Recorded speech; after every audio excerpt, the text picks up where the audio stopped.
So I'm carrying on with the tactics by Morozevich, all the tactics taken from my book. I'm carrying on to the next position. We last time looked at this nice knight d3 move. So now something a little bit more simple. So again, white has some loose pieces, such as the rook here on e1 is not protected, and the pieces are fairly passive, whereas black is rather more active. This knight is much more active than the knight on f1, obviously. But at the same time, if white comes out and exchanges everything, this will probably be an even position. So let's see what can Morozevich come up with. So we look at the rook being undefended, and we start looking at, well, can the knight jump away and open the attack on this rook? So we start looking at an aggressive move like knight to g5, attacking the queen. But then we realize that after queen d1, he just defends everything and there's nothing left for us. So we start looking at other options of jumping away with this knight. So we start looking at knight to d2, even though here the knight is attacked. If he takes the knight, we still get the rook. So knight to d2, let's keep looking. Let's say he goes back queen d1 the same way. Well, we can take knight rook takes e1, queen takes e1, and then the c4 pawn falls. And with the c4 pawn falling, this whole pawn structure collapses. So that's looking pretty good. Let's check out the solution. Okay. So yes, he played knight to d2, and he picked up this pawn and he won the game. If we wanted to, we could take out the chessboard and look more at the details, but the point is that we want to learn how to spot these kind of tactical shots, knight d2, from the practical games of chess grandmasters. Next position from the same tournament, we can see again Morozevich with the black pieces. Here he's under a bit of pressure. Let's see what could, well, he could obviously just take the pawn, but then white will play rook to d7 and just continue putting pressure. And again, we're looking for this theme, unprotected pieces. This rook is only protected by the queen, so we could try to distract the queen. How would we do that? Well, we could use our own rook. You can think for a second.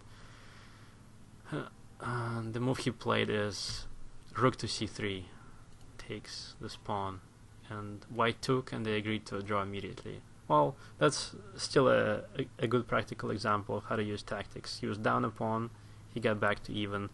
It's a good result of the tactic combination. Now maybe let's look at one more. So again, here's some kind of wilderness going on. Black to move, a lot of pieces are hanging. This bishop seems hanging, this bishop is under attack.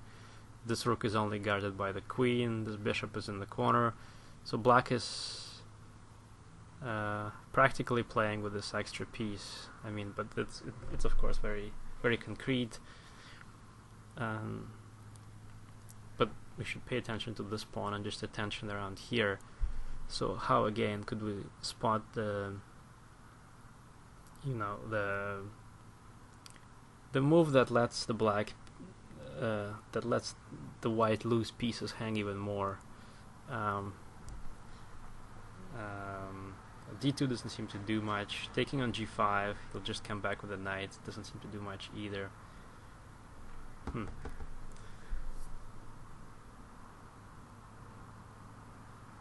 I could bring in the rook into the game, but that would obviously be too slow. Could play maybe queen e2. That doesn't do much. He can just ignore me. Well, I'm just gonna pretend I give up on this one and go straight to the solution, because sometimes these puzzles are pretty hard to figure out, and just it's useful to try it, and if we can, just look at the solution.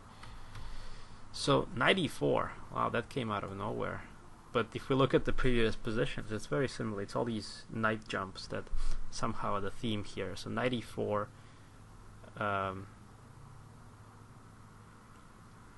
if he takes with the queen, then obviously I get the rook, so that's not very good.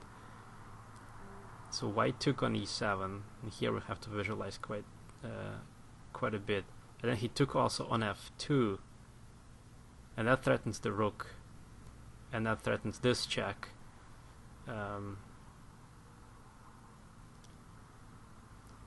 So then he took on f2, we took on d1 with check,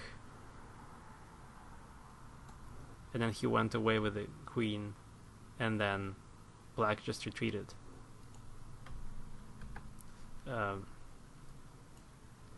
black won the rook, and that's really important because it's this rook is stopping the d pawn. So for 2 pieces, black won this rook, and this pawn got going, and this exposed the white king as well. And then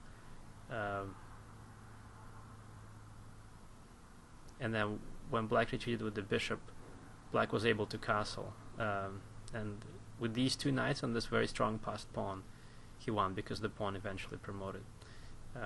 But spotting an idea like knight e4 is the main thing we want to learn here, that loose pieces such as these rooks and these bishops are dropping off very fast when the opponent plays aggressively, and this aggressive style is the main thing that is the theme of the book.